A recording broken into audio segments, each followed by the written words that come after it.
Let's do this. The Cult of Hockey podcast by the faithful and for the faithful. I'm David Staples of the Edmonton Journal, and I'm here tonight with Bruce McCurdy. Hey, Bruce. Hey, David, how you doing tonight? Good. Good. I'm just Never in doubt tonight. it never was. I had a hell of a day, Bruce. First, my computer crapped out; it wouldn't take a charge, and then we had power outage for a couple hours. So I'm on my backup computer, and we'll see how this goes. Yeah, it was an interesting day. Mm-hmm. Very interesting. Got better though. This was a very good game from the Oilers, and it was By and large, yeah, got the job done, which is the main thing, and everybody survived. 5-0 win over the San Jose Sharks. Is that the first shutout of the year? Second one, they also had a shutout in Washington, 5-0 as well. That was the very beginning of their 8-game winning streak. Who had that shutout? Pickard? Skinner. Oh, I didn't know that. Good for him. This was the fourth one of his career. Good for him. Big night for Stuart Skinner. Bruce, this is our two good things, two bad things, two numbers podcast with one conundrum, which we haven't even discussed. So we'll have to think of that as we go along. What is your good thing? Yeah, I'm going to just go with the first 60 seconds of this game, which basically the Oilers. I honestly expected, David, with San Jose having played last night and the Oilers haven't played for 5 days, that actually San Jose might come out a little sharper in the early going, just sort of have the feel of the ice and the speed of the game and stuff. But in truth, they did that last night. They had a 1-0 lead at Los Angeles, and then they got outscored 5-0 in the second and third period. And then outscored another 5-0 in the first and second period tonight. So they gave up 10 straight goals. But Edmonton, what I liked was they just took charge of it. There's sort of none of this messing around, leaving these guys hanging around in the game. We did that last time. Paid the price. None of this stuff. Let's get the jump on these guys. And they did right from the early first shift. Like I think San Jose made it about as far as the Edmonton blue line. They got closed down. And the puck went north and into the San Jose zone for an extended cycle. I mean, it was basically probably 40 seconds of the 60 were in the San Jose zone on the cycle. And Edmonton, winning the puck battles, making the passes. There was a couple of really good passes. Bouchard whipped a great pass through to McDavid. I'm pretty sure it was that sequence that I think even surprised Connor. It was such a bullet right on his stick, but there was cross ice passes coming and going. And it was such an extended shift that, to his enormous credit, Ryan Nugent-Hopkins actually decided he should just go and make a line change, get at least one fresh body on the ice as they were cycling. And the fresh body that came on the ice was none other than Ryan McLeod, the left winger on the second line, of course. And when Nuge went off, and I suggested to you, we always debit guys for bad line changes. Maybe we should credit good line changes on the occasion that we notice them. But I thought this was very disciplined on his part. Like a lot of players would be just trying to score. And he went off, and McLeod comes on, and he enters the zone from, sort of a different trajectory, and nobody picks him up on San Jose.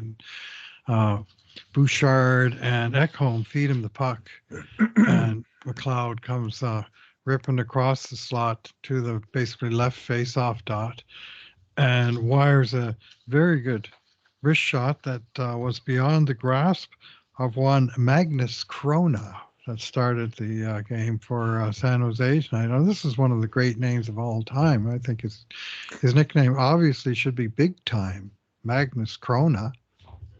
I mean, it's all there, right? Anyway, he was not a big-time goalie in this game, but McLeod beat him with that shot, and it was 1-0, and Edmonton was off and running. And I thought I just saw almost everything I want to see already in 60 seconds. puck control, skating, movement, discipline, and no cheating. And there was no cheating. And Nuge was the poster boy for lack of cheating, just sort of getting the job done and then rolling the lines over to the next. And they basically rolled the lines all night. And they actually did it within the first successful game-winning goal.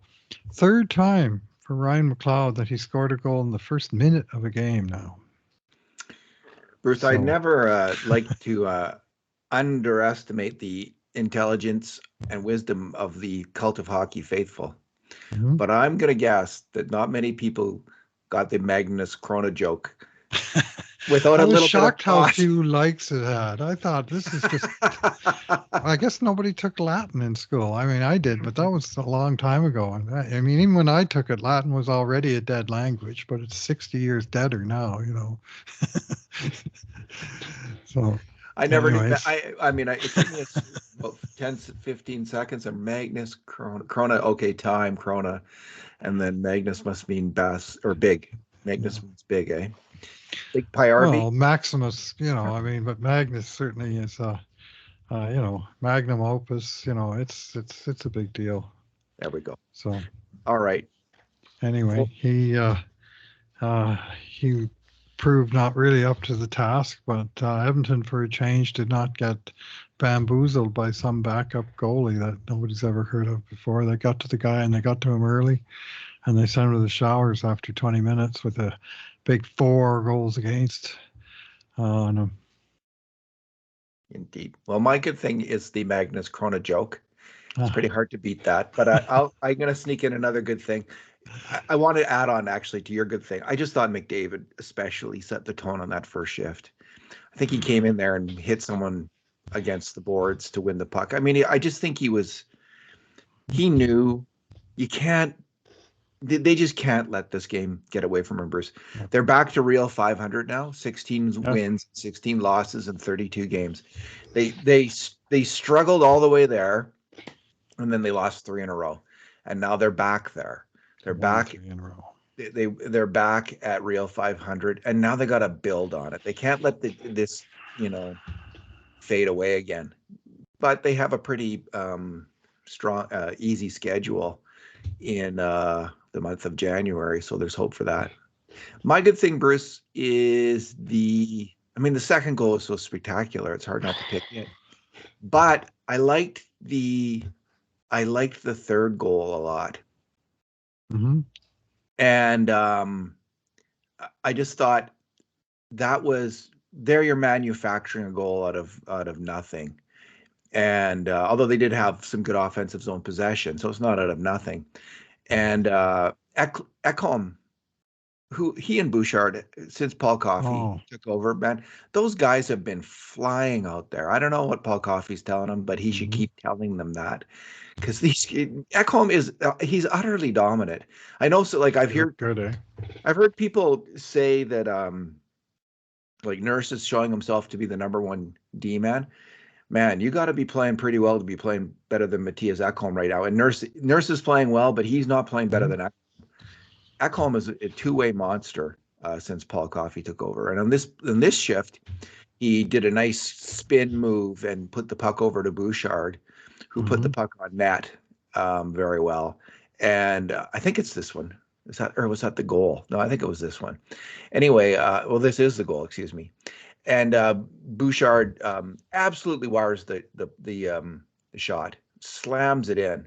Mm-hmm. But what I liked most about it was the two guys, as I call it, the double Detroit screen.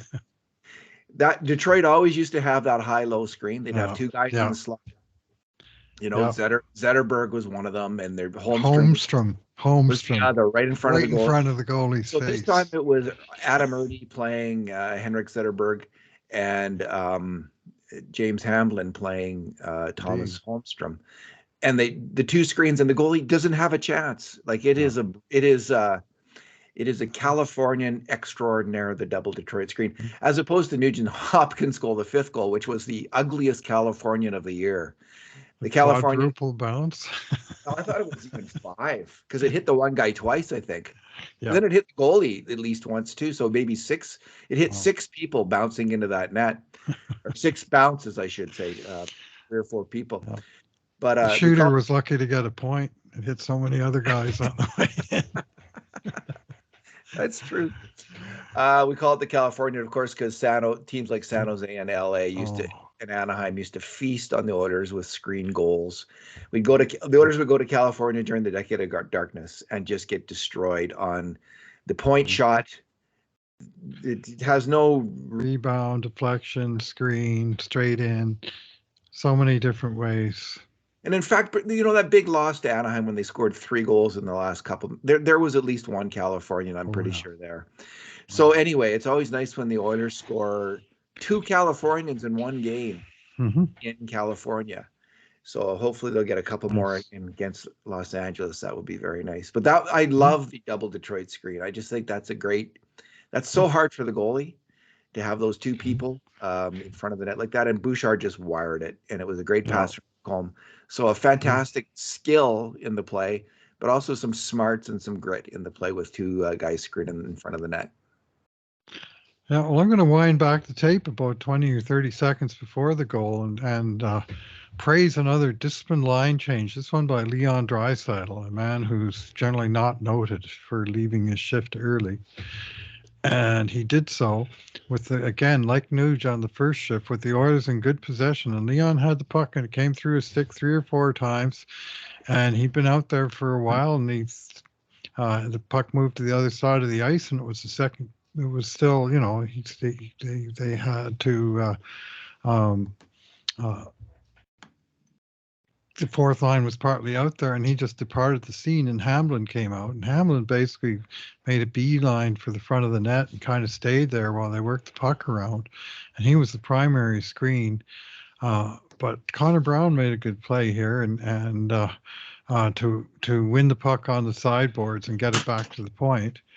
And Ernie was lining up behind Hamblin at this stage, and as Brown passed it back to the point, he also circled in front and he could have tipped this shot almost, and so they had all the forwards sort of all in the goalie's eyes. And in the meantime, what's going back on in the point is a switch where they're actually changing sides, where Bouchard feeds Ekholm slips, one of them slipped behind the other, and then Ekholm fed a backhand pass back to Bouchard on his forehand. And from the point of view of the puck, as Bouchard let it go, all you could see was Ernie. And right behind Ernie was Hamblin, and right behind both of them was the goalie. And as soon as that puck didn't hit Adam Ernie, it wasn't going to hit any of the other guys either. Right into the corner it went, just a perfectly placed shot. And the poor goalie, Magnus Krona, had no idea where it was until he heard it hit the net behind him. Are you talking about big time there, Bruce? Big time, Magnus Krona. He's on his way. He's making it. All right. Great Peter Gabriel song from 1986. How does that? Was that a big time? Was the song? Big time. Yeah, it was. I'm on my way. I'm making it. Yeah, that was a big time hit for Peter off of his great So album. He was a right big after Sledgehammer time star. Yes. In the 1980s, Peter Gabriel, for a while there. He was huge. He was big in the 70s too, of course, with Genesis. But yeah, my favorite musician. Is he? Has been for many, many years. I saw him in Commonwealth Stadium with David Bowie in '83. I love Bowie, but I went there to see Gabriel first, and Bowie was a real nice bonus. That is a fascinating choice, Bruce. Mm-hmm. Yeah, I'm not going to disagree with you. I mean, he's not my favorite, but I think it's a really interesting choice. International man of peace. He got a lot going on. Hey, was he in that Christmas song that they sang, Band? I don't think he was. Was he in the Band-Aid song? Did he skip that out? I don't believe so. I do know that he was a lot of Amnesty International, World of Music, Art and Dance, Real World Studios. Like, he had a lot of things going on, and he was very influential on not just the English, but world music scene. Yeah. Is that Let Them Know It's Christmas? Is that the name of the song, I think? I think that's the one, yeah. Yeah. So Think people still listen to that song?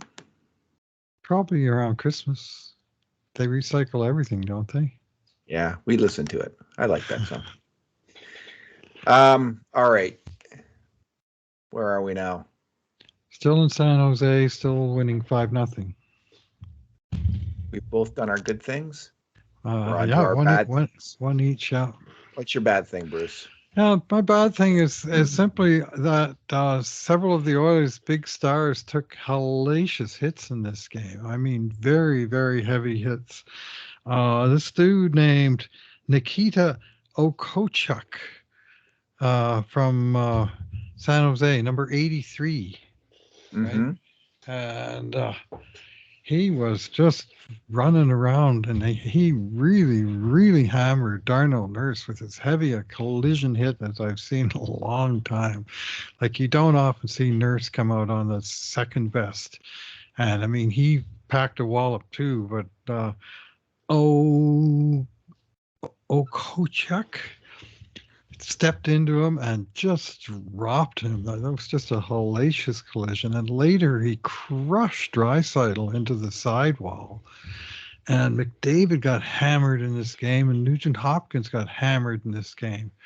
If anything, I thought the Oilers maybe needed a little pushback physically at some point that they never really showed. They just controlled the puck and won the game that way. Kane got a pretty good shot in on this Okochuk, but I wouldn't mind seeing one or two more, to be honest with you, especially after he rammed Draisaitl in the third period of a 5-0 game. You know, that's called for some sort of response. You know what I mean? You That can hit hurt. us, we hit you.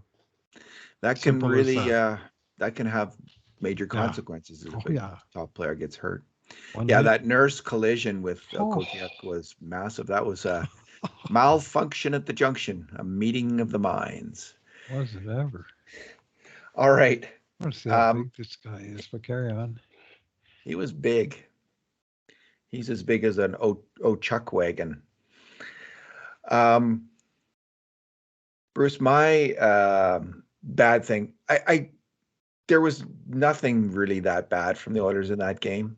So I'm just the thing that was in my mind that whole game was the last time they'd been in the Shark Tank, and the bad taste in my mouth from that game is my bad thing. It's lasted this long, and it's kind of wiped away. But that last time they were in San Jose, that lost a good coach his job, and it still rankles a little bit. I mean, I really like the new coach. I think Paul Coffey is. You wrote a post today about Ryan McLeod silencing his critics. Well, Paul Coffey's he has done the same. Man, this defense core, like, these guys are playing so well and with so much confidence under Paul Coffey's tutelage. And he's transformed some of these players. It's just it's remarkable. Nonetheless, that was a really rough loss that last time, and the Oilers, they had nothing that game. They looked terrible. And that's why Jay Woodcroft lost his job. But a game they really needed to win. His team came out super flat. Maybe they were just all lacking confidence, holding their sticks too tight, all the cliches that game. But man, they just stunk it out that game. And it's going to be hard to forget every time they go to San Jose, like that game. That's good. You don't want to forget that. They're going to have to call the Shark Tank Woodcroft's end, because that's what it was. It was the end of Jay Woodcroft. I mean, literally the next day he coached one more game, but they had decided the next morning that they were going to replace him with Chris Knoblauch. So they're doing well under Coach K, but I have a lot of respect for the work that Jay Woodcroft did with that team. He had the Oilers flying at different times. I have to say, though, he never had the defense playing like this. He had the forwards playing very well at times, Jay Woodcroft did. And they had some strong streaks of defensive play, but we've never seen this kind of confidence with the puck, moving the puck from 6 Oilers defensemen all at once since the 1980s, I don't think. And is that too much, Bruce? I don't know if it is, but maybe in the Stanley Cup playoffs, but even then, like, it wasn't really a puck moving other than Pronger. It wasn't really in spot check. It wasn't really a puck moving group of D men. But these guys, man, they're playing. They're just slinging passes. Beautiful. Yeah. So that was my bad thing. Yeah. What's your Okay. what's your number? All right. Well, I'm going to go with a complex set of numbers. First part of it is 0 for 29, with the O being the number of goals that Ryan McLeod had versus 29 shots on net at the 21 game mark of the season, as his long scoring drought went on and on, 21 games into the season. And then the second part of my number is 4 for 4, which is McLeod scoring on 4 consecutive shots in the last 3 games. He had two shots in New Jersey, and they both went in. He had one shot in New York, and it went in and stood up as the game winner after he scored the first goal, the last goal in New Jersey. And then tonight he came out and he scored the first goal again on his first shot. So 4 consecutive shots that found the net. And you know what the mathematicians call that? Regression to the mean. And whether you like analytics or hate it, you probably heard that term, and you either like it or hate it, depending on how you feel about the big picture. But it's just what can be expected to happen. I wrote about Ryan McLeod yesterday, and for starters, I'm tickled pink that he didn't immediately crap the bed in the next game. The last 2 favorable positive posts I wrote, the team stopped winning and Evan Bouchard stopped scoring. So I thought, geez, do I dare say anything nice? And then so McLeod scoring right away made me feel good. But he's regressed so far to the mean that his shooting percentage now is 14.3% on the season, and he's 4th on the team, behind Hyman, Hamblin, Draisaitl, and now McLeod in 4th. And he's got a better shooting percentage than Connor McDavid. This after starting the season 0 for 29. And he has regressed not just toward the mean, but to and probably even beyond the mean in terms of what you would expect from this player for shooting percentage. But he's had a nice hot roll, 3 consecutive 2-point games, and he's now up to 13 points on the season in 32 games. And just like that, he's on pace for about a 34, 35 point season. And this is coming from way back. So presumably neither the hot roll that he's on right now nor the extremely cold run that he was on earlier are truly representative, and that the truth lies somewhere in between. But we can put paid to the notion that he can't score, because he most definitely can score, and he's learning how to score. I think he's going to score more than he has, and there's no reason not to expect him to get 15 or more goals, which would be a new career high. He's progressed so far to the mean, Bruce, that goalies are calling him Mr. Mean. Dad joke alert. What is Draisaitl's shooting percentage, Bruce? Leon is just 16.3, which is poor for him. He's usually around 20. Yeah, he's the guy that most, I think actually of all the contributions of the so-called analytics crowd to, that particular school of hockey, school of hockey analytics. And there's a couple different schools out there, but that particular school, the best and the most interesting contribution they made was that concept. It's very valuable. It's really useful in understanding hot streaks and poor streaks. It plays out again and again and again. And they got that idea from baseball, from watching batters and pitchers in baseball. They were a lot of baseball fans, right? Those guys, and it was a really good idea, and it proves itself to be true. Now, of course, there are exceptions to the rule, like some people like Bruce McCurdy always pointed out, with the 1980s Oilers being an exception to the rule of a team that not getting a ton of shots necessarily, but scoring a ton of goals because of high quality chances. And this has been proven out with Leon Draisaitl. The way that his year after year after year, he's right near the top of the league in shooting percentage because he's just such a deadly and parsimonious shooter. He's not he will, he doesn't just fire away at will. He's looking to Right. pass if a really good shot Yeah. isn't there. And he gets high assist totals because of it. But man, does he ever drill in the shots at a high rate? But to give those guys credit, that was a really useful idea and excellent work by them. So my number, Bruce, is Stuart Skinner's numbers since the last time he was in San Jose. So after that game, that Woodcroft's end, he had at that point he had played 8 games. He had 1 win and 6 losses. He played 8 games, 1 win, 6 losses, and he had an .854 save percentage in that first part of the season. And it's interesting that everyone was so mad at Campbell. I guess he was lucky Campbell was on the team. Otherwise, he would have been a lot more hot water. He looked a little better than Campbell. Campbell just never looked settled in the net. Yeah. He never looked solid in the net. Was it you? Did you bring up this anecdote? Someone, apparently Brian Lawton on Oilers Now, I didn't hear this myself, had said that he would never have offered Campbell a contract because he never made the same save twice. And what he meant was he was never settled enough in net. Yeah. And it was such an apt comment about Campbell, and it was painfully apt. Anyway, so Stuart had an .854, Stuart Skinner, .854 save percentage in his first 8 games. Since then, Bruce, in a league that I think is having, where the average save percentage, I think, is around .903. Yeah. Stuart Skinner in 15 games since then. Is it 15 or no? 16 games 16 since then. 16 games counting tonight. 12 wins, 4 losses, and a .909 save percentage. Yep. Stu Skinner, you're getting it done. The 243 goals against average in those games. 2.43. Yeah. Nice. Anything below 2.5 is really good. And it's, really a 3-goal league.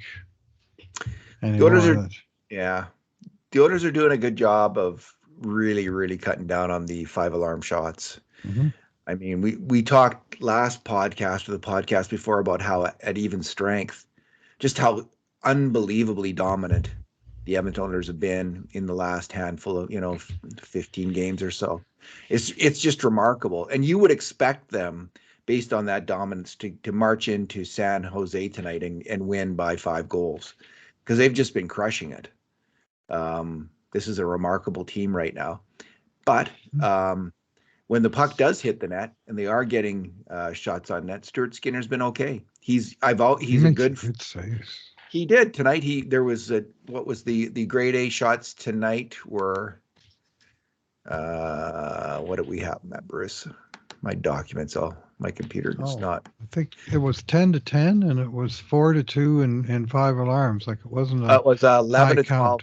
11 to 12 for San Jose, and 4-3 for 5 alarm for the Oilers. Oh, there was one late. That's right. Yeah, there was one late for San Jose where Hoffman, I think it was Hoffman, shot around the power play that Skinner fought off to preserve his shutout, which was great to see. Like you always want to see the goalie get that shutout.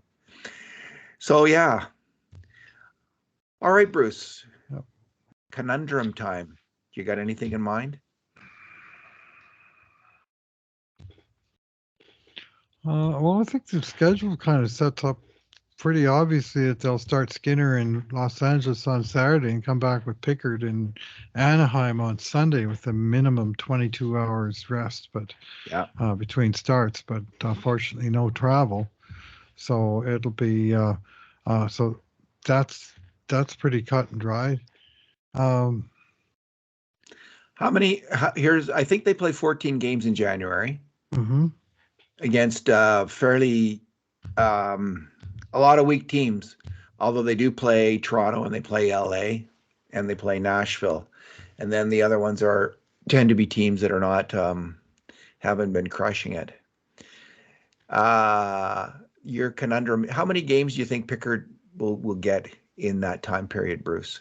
They play 14 games starting tonight through the end of January, but they only play 11 games in actual January because they're off on their break after the 27th. Okay. So Philly, Ottawa, Chicago, Detroit, Montreal. That's a pretty promising set of games, you would think, although Philly's tough. Then Toronto, Seattle, Calgary, Columbus, Chicago, Nashville. A lot of winnable games in there. And you'd like to think, some of the teams that are pretty good, that the Oilers are maybe better than pretty good and should be able to, win their share of the tough games and take care of business with the other clubs. So here's the conundrum, Bruce. Mm-hmm. They got to win these games, right? Yes. Yeah. And we know that this is a team perfectly capable of not doing that.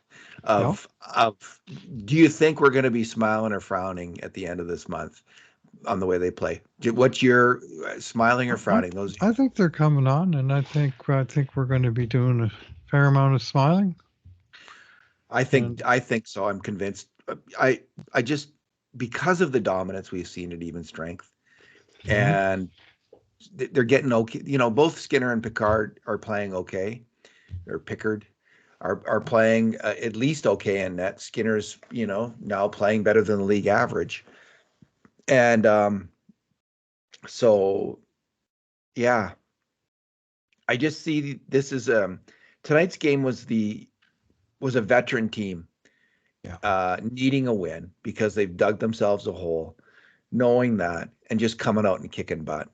And I think we're going to see a lot of that actually in the next month. I think we're going to see a team on a roll, a really super determined team who isn't going to let games slip from their fingers with lackadaisical play. And I don't think McDavid's going to let it happen. And, in 2 weeks, Connor McDavid is 27 years of age. We've been watching him since he was, since he was, I guess, 16 at the World Juniors and 17, his final year of junior. He's 27 now, Bruce. Yeah. And he's a man. He is, and he's had it with losing. He has had it with losing, which is why he came out tonight and played the way he did. He just wasn't going to lose this game. He wasn't going to let his team lose this game, and that's exactly what happened. They didn't lose this game. So I see that happening enough in January. And I think, and I'm hoping that the other veterans, I think Nurse is getting it. I think we might see Leon start to pick it up as well. He's got 2 line mates now that should work for him.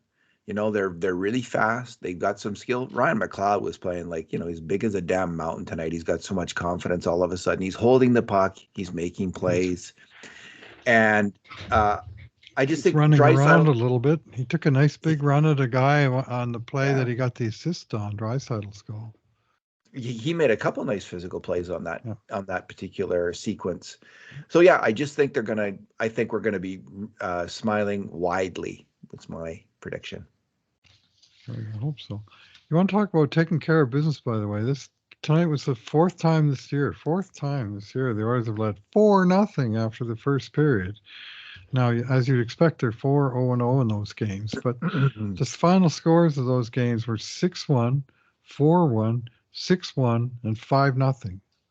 So at no point in any of those games did they let down and sort of, let 2 or 3 goals get in and, get the other team make a game out of it. Once they got the big lead, they just took care of business. They didn't necessarily score a whole bunch more goals. They just, basically shut the game down. Like tonight's game was largely boring in the second and third periods. I thought my wife actually fell asleep at one point, and that doesn't happen very often. But it was, there just wasn't a lot happening, and that was just fine by the Oilers. Just while away the clock and take our chances when they come. But there's no reason to get greedy, and try and score a big pile of points because the Sharks and their, just take care of business, and they did.